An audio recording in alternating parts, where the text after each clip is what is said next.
हाल ही में दुनिया की टेक्नोलॉजी रेस में एक बड़ा उलटफेर देखने को मिला। इस उलटफेर में अमेरिका जैसे देश को एक देश ने पीछे छोड़ दिया। उसने इतना ज्यादा व्यय किया रिसर्च और डेवलपमेंट पर। तो आइए आज के इस एपिसोड के माध्यम से जानते हैं सबसे पहले कि वो देश कौन सा है और दुनिया के इस टेक्नोलॉजी रेस में भारत कहां पर खड़ा है, यानी कि भारत रिसर्च और डेवलपमेंट पर कितना खर्च करता है। तो दरअसल आज हम बात करेंगे एक रिपोर्ट के आलोक में, जो रिपोर्ट हाल ही में आई थी। इस रिपोर्ट को हम कहते हैं विश्व बौद्धिक संपदा जो संगठन है, यानी कि वर्ल्ड इंटेलेक्चुअल प्रॉपर्टी ऑर्गेनाइजेशन है, इसके द्वारा ही ये रिपोर्ट जारी की गई थी, जिसको हम किस नाम से जानते हैं, तो इसका नाम है ग्लोबल इनोवेशन इंडेक्स। ये एक वैश्विक रिपोर्ट होती है जो देशों के इनोवेशन की कैपेसिटी को अभिव्यक्त करती है। दरअसल किसी भी देश में जो एजुकेशनल स्किल कितना है, वहां पर साइंटिफिक रिसर्च किस पैमाने पर हो रहा है, वहां के पेटेंट और साथ साथ स्टार्टअप्स की क्या स्थिति है, टेक्नोलॉजी डेवलपमेंट किस कदर हो रहा है, इन सारे चीजों को इस इंडेक्स के अंतर्गत व्यक्त किया जाता है, जिसको कि हम ग्लोबल इनोवेशन इंडेक्स के तौर पर जानते हैं। अब हाल ही में वर्ष 2025 का ग्लोबल इनोवेशन इंडेक्स जारी किया गया। इसमें जो मुख्य तौर पर अगर हम बात करें तो टेक्नोलॉजी डेवलपमेंट के अंतर्गत ही आता है रिसर्च और डेवलपमेंट पर कितना व्यय कोई भी देश कर रहा है।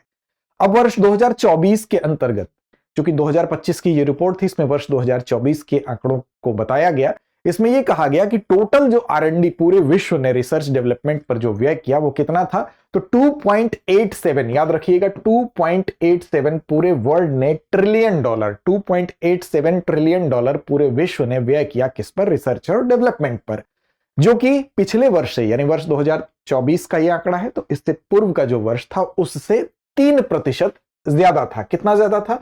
3% ज्यादा था अपने पूर्ववर्ती वर्ष की तुलना में।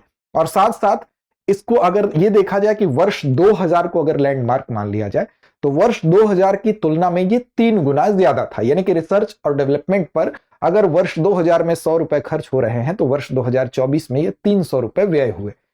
ये बात तो वैश्विक आधार पर कही गई, लेकिन इस वैश्विक रिसर्च और डेवलपमेंट में अगर बात करें तो कौन सा ऐसा देश है जिसने कि बड़ा उलटफेर कर दिया, तो दरअसल इसमें अभी तक की जो रैंकिंग थी उस रैंकिंग में अमेरिका शीर्ष पायदान पर था। अब अमेरिका को रिसर्च और डेवलपमेंट पर अपने व्यय के माध्यम से पीछे छोड़ दिया है चाइना ने।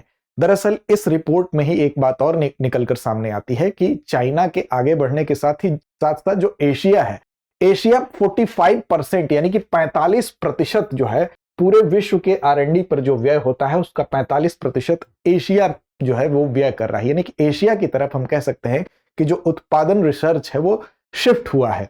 इसमें चीन, जापान, दक्षिण कोरिया और भारत की अहम भूमिका रही है। हालांकि दक्षिण कोरिया का जो रिसर्च डेवलपमेंट पर जो व्यय है वो थोड़ा कम हुआ है, लेकिन फिर भी चीन के बढ़ने की वजह से, जापान और भारत की वजह से इसमें मजबूत स्थिति बनी हुई है। अब देखिए, इसमें चीन की अगर बात की जाए तो वर्ष 2000 से 2024 की तुलना में शीर्ष छलांग लगाने वाले देश के तौर पर चीन को देखा जा रहा है, क्योंकि चीन की जो वृद्धि है वो वर्ष 2000 में जितनी थी R&D पर चीन जितना व्यय करता था उसका 20 गुना ज्यादा व्यय वो कर रहा है वर्ष 2024 में। यानी कि एक लंबी छलांग चीन के द्वारा लगाई गई है।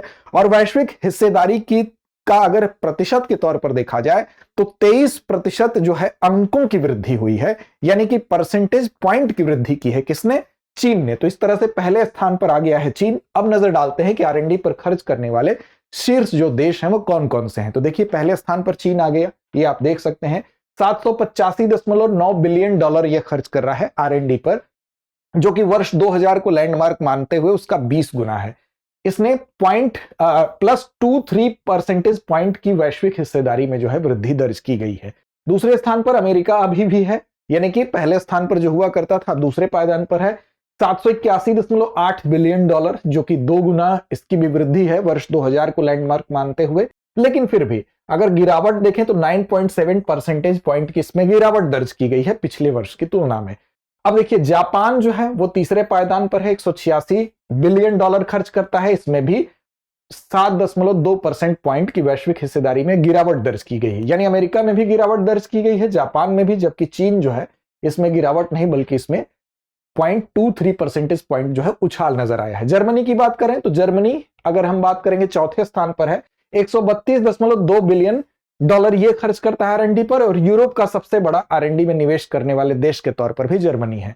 इसी तरह से कोरिया गणराज्य की बात करें तो इसमें हालांकि गिरावट आई है, लेकिन अभी भी 5वें स्थान पर है, 126.4 बिलियन डॉलर, उच्च R&D तीव्रता वाली जो हम कह सकते हैं अर्थव्यवस्था है, उसमें अभी कोरिया गणराज्य है।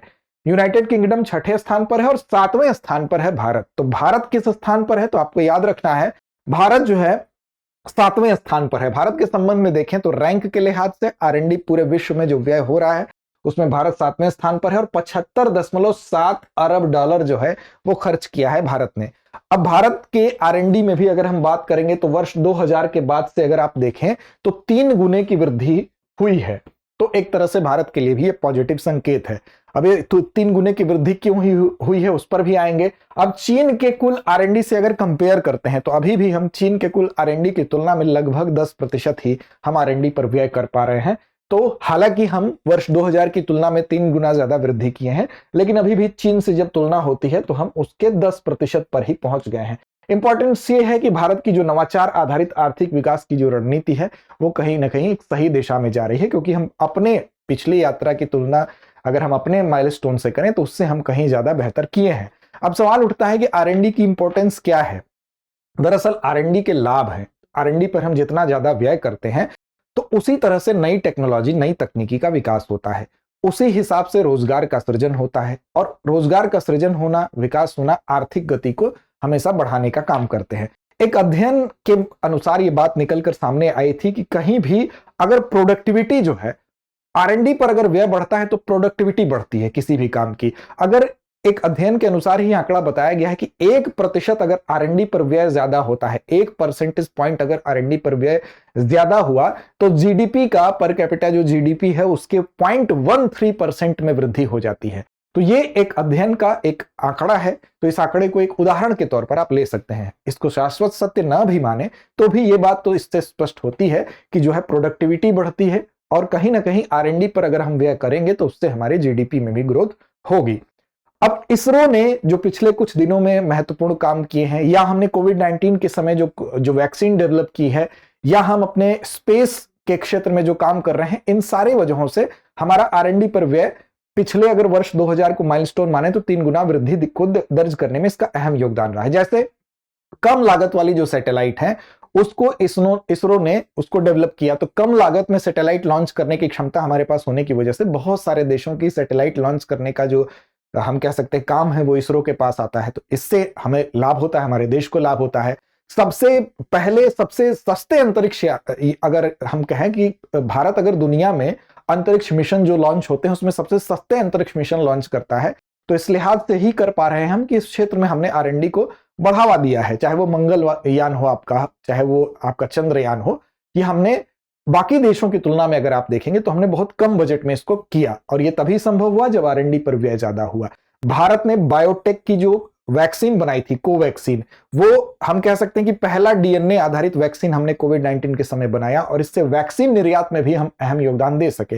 तो ये वो चीजें हैं जो R&D की वजह से ही संभव हो पाई। अब नए स्टार्टअप जब भी लगते हैं वो R&D की वजह से उसमें और बढ़ावा मिलता है, हाई स्किल जॉब्स क्रिएट होती हैं। और स्पेस स्टार्टअप की अगर बात करें तो वर्ष 2021 में स्पेस स्टार्टअप्स में 196% ज्यादा निवेश बढ़ा था।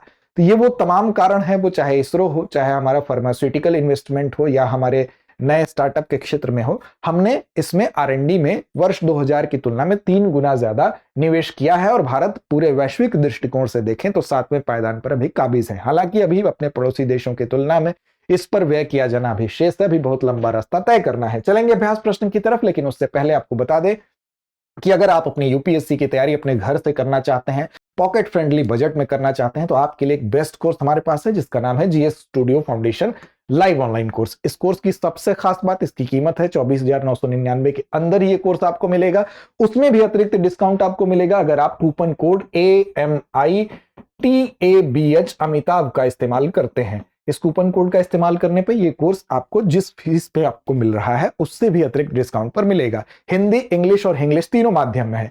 इस कोर्स की विशेषताएं तो खास हैं ही। इसमें आपको जीएस का प्रीलिम से लेकर मेंस तक का संपूर्ण सिलेबस जो है वो 14 माह में कवर किया जाता है। इसमें 18 आपको क्लास टेस्ट देने को मिलेंगे। इसमें 2 साल के करंट अफेयर्स को कवर किया जाएगा, उसके क्लासेस का एक्सेस मिलेगा, प्रिंटेड मटेरियल मिलेंगे और ढेर सारी इसकी विशेषताएं हैं। तो अगर आपने तैयारी अभी तक नहीं शुरू की है, आप चाहते हैं अच्छे मार्गदर्शन में अपने घर से तैयारी स्टार्ट करना, बुनियाद मजबूत करना, तो आपके लिए बेस्ट कोर्स है। अब इसमें अगर आप आते हैं बाद में ऑफलाइन बैच में एडमिशन लेने, तो ये पूरी की पूरी फीस वहां एडजस्ट कर दी जाती है। तो एक तरह से ये कोर्स आपको डबल फायदा दे रहा है, यानी कि निःशुल्क हो गया। तो इस कोर्स के संबंध में तीनों ही हमारे पास बैच हैं। उसके लिए आपको दृष्टि लर्निंग ऐप को डाउनलोड करना होगा। उसमें अमिताभ कूपन कोड जैसे ही अप्लाई करेंगे अतिरिक्त लाभ आपको मिलेगा। इसके अलावा डिस्क्रिप्शन में लिंक भी होगा, उस लिंक के माध्यम से भी इस पर आप जा सकते हैं। अभ्यास प्रश्न पर चलते हैं। 2024 में वैश्विक R&D खर्च लगभग कितना रहा? मतलब पूरे विश्व ने R&D पर कितना खर्च किया वो आपको बताना है। विकल्प आपके सामने है, 1.87 trillion dollar, 2.27 trillion dollar, 2.87 trillion dollar या 3.87 ट्रिलियन डॉलर। इस प्रश्न का जवाब कमेंट बॉक्स में दीजिए। चैनल को सब्सक्राइब कर लीजिए अगर नहीं किया तो हमारे परिवार से जुड़िए। आपका सब्सक्रिप्शन हमें और बेहतर करने की प्रेरणा देता है। टेलीग्राम चैनल को सब्सक्राइब नहीं किया तो उससे भी जुड़ जाइए। दृष्टि IAS यूट्यूब नाम से हम मिलेंगे, वहां पर इस कार्यक्रम की आपको लिंक मिलेगी। तो लड़ते रहिए, अपने लक्ष्य की ओर बढ़ते रहिए। अब एग्जाम की तैयारी को और बेहतर करने के लिए हमारे चैनल को लाइक, शेयर और सब्सक्राइब करना ना भूलें।